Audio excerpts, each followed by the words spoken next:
Assalamualaikum warahmatullahi wabarakatuh. Baik, perkenalkan saya atas nama Siti Asmawati, kelas SD 2. Jadi kali ini saya akan menjelaskan materi tentang teori belajar humanisme dan sibernetik. Baik, kali ini kita akan membahas tujuannya terlebih dahulu, yaitu 1. Menjelaskan teori belajar humanisme dan penerapannya dalam pembelajarannya. 2. Mengenal siapa saja tokoh teori belajar humanisme. 3. Menjelaskan teori belajar sibernetik dan penerapannya dalam pembelajaran. 4. Mengenal siapa saja tokoh teori belajar sibernetik. Baik, kita masuk di pembahasan materi. Baik, yang pertama yaitu teori humanisme. Pengertian belajar menurut teori humanistik. Menurut teori humanistik, proses belajar harus dimulai dan ditujukan untuk kepentingan memanusiakan manusia itu sendiri. Oleh sebab itu, teori belajar humanistik sifatnya lebih abstrak dan lebih mendekati bidang kajian filsafat, teori kepribadian dan psikoterapi daripada bidang kajian psikologi belajar. Teori humanistik sangat mementingkan isi yang dipelajari daripada proses belajar itu sendiri. Teori belajar ini lebih banyak berbicara tentang konsep-konsep pendidikan untuk membentuk manusia yang dicita-citakan, serta tentang proses belajar dalam bentuknya yang paling ideal.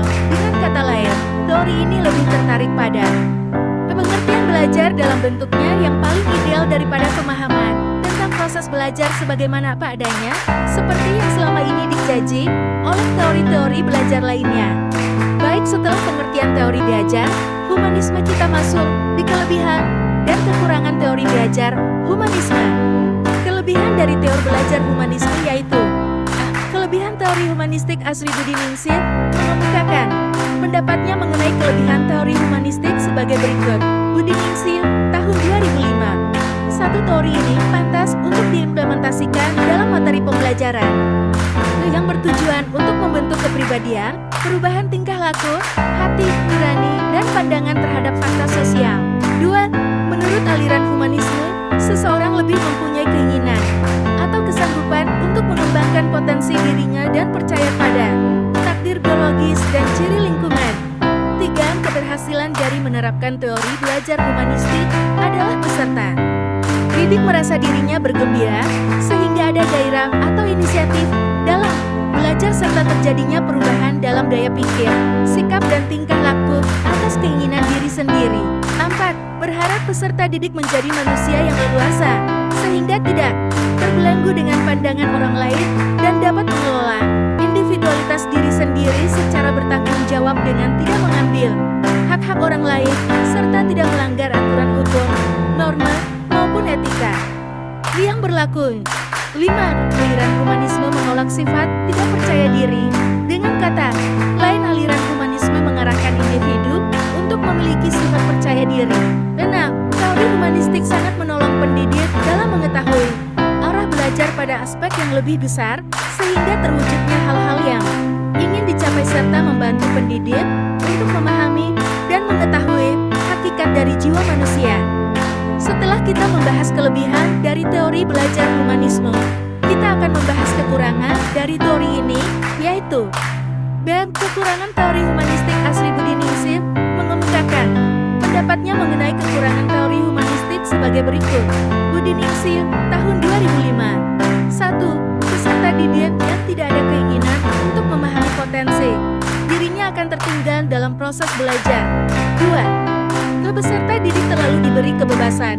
3.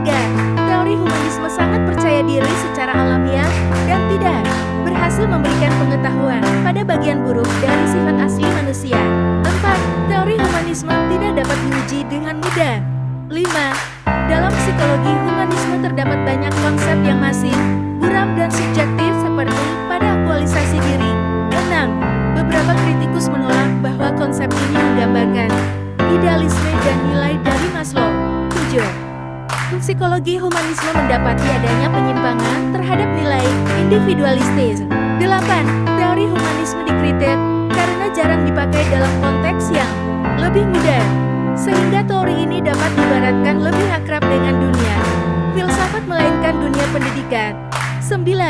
Pendidik lebih membimbing peserta didik untuk berpikir induktif, mengutamakan pengalaman serta memerlukan keikutsertaan peserta didik untuk aktif dalam proses pembelajaran dengan teori humanisme. 10. Teori humanisme masih sulit dimaknai ke dalam kegiatan yang mudah dan dapat diterapkan. Setelah kita mempelajari pengertian serta kelebihan dan kekurangan dari teori belajar humanisme, kita akan membahas lagi tentang tokoh-tokoh yang ada di teori belajar humanisme. Tokoh yang pertama yaitu bernama Abraham Maslow. Maslow adalah pelopor teori belajar humanistik dan teori kebutuhan, hierarchy of needs. Maslow berpendapat bahwa manusia dapat memahami dan menerima dirinya sebisa mungkin. Adapun 5 kebutuhan manusia yang disampaikan Maslow yaitu 1. Kebutuhan fisiologis, 2. Kebutuhan aman dan tenteram, 3. Kebutuhan dicintai dan disayangi, 4. Kebutuhan untuk dihargai, 5. Kebutuhan meningkatkan aktualisasi diri.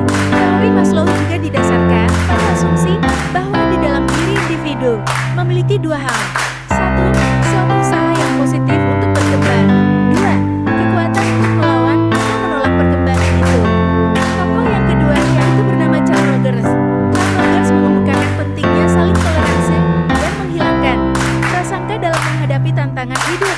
Pendidik harus memprioritaskan pembelajaran aktif di mana siswa diberi ruang untuk 1. Membelajarkan manusia. Siswa tidak belajar tentang materi-materi tidak bermanfaat bagi diri mereka sendiri. 2. Siswa mempelajari materi bermakna bagi dirinya. Bahan pelajaran dikembangkan menjadi materi dan konsep baru sehingga ada makna pembelajaran. 3. Penyusunan sistematik materi pengajaran berarti menyusun materi dan konsep baru menjadi materi memiliki makna yang tinggi untuk peserta didik. 4. Siswa belajar dengan kebermaknaan pada lingkungan modern dapat diartikan siswa belajar dengan STEM yang baik. Adapun penerapan pada teori belajar humanisme yaitu teori humanistik cenderung mengarahkan siswa untuk berpikir induktif, mementingkan pengalaman, serta membutuhkan keterlibatan siswa secara aktif dalam proses belajar. Oleh sebab itu, walaupun secara eksplisit belum ada pedoman baku tentang langkah-langkah pembelajaran dengan pendekatan humanistik, namun paling tidak langkah-langkah pembelajaran yang dikemukakan oleh Suciati dan Prasetya Irawan tahun 2001 dapat digunakan sebagai acuan. Langkah-langkah yang dimaksud adalah sebagai berikut. A. Menentukan tujuan-tujuan pembelajaran. B. Menentukan materi pelajaran. C. Mengidentifikasi kemampuan awal siswa. D. Mengidentifikasi topik-topik pelajaran yang memungkinkan siswa secara aktif melibatkan diri atau mengalami dalam belajar. Setelah kita membahas materi tentang teori belajar humanisme, kita akan masuk di materi kedua yaitu materi teori sibernetik. Sibernetik merupakan kata serapan dari kata cybernetic yakni sistem, kontrol, dan komunikasi yang memungkinkan umpan balik feedback. Kata cybernetik yang selanjutnya ditulis dengan kata sibernetik berasal dari bahasa Yunani yang berarti pilar pengendali. Bidang ini menjadi disiplin ilmu komunikasi yang berkaitan dengan mengontrol mesin komputer. Pertama kali istilah ini dipakai oleh Louis Covignon tahun 1958. Selanjutnya istilah sibernetik berkembang menjadi sesuatu yang berhubungan dengan internet, kecerdasan buatan, dan jaringan komputer. Istilah sibernetik pertama kali dikeluarkan oleh Norbert Wiener, seorang ilmuwan dari Massachusetts Institute of Technology MIT, untuk menggambarkan kecerdasan buatan artificial. TNTLLEDANC. Istilah ini digunakan untuk menggambarkan cara bagaimana umpan balik memungkinkan berlangsungnya proses komunikasi. Baik, itulah tadi materi dari teori belajar humanisme dan teori belajar sibernetik.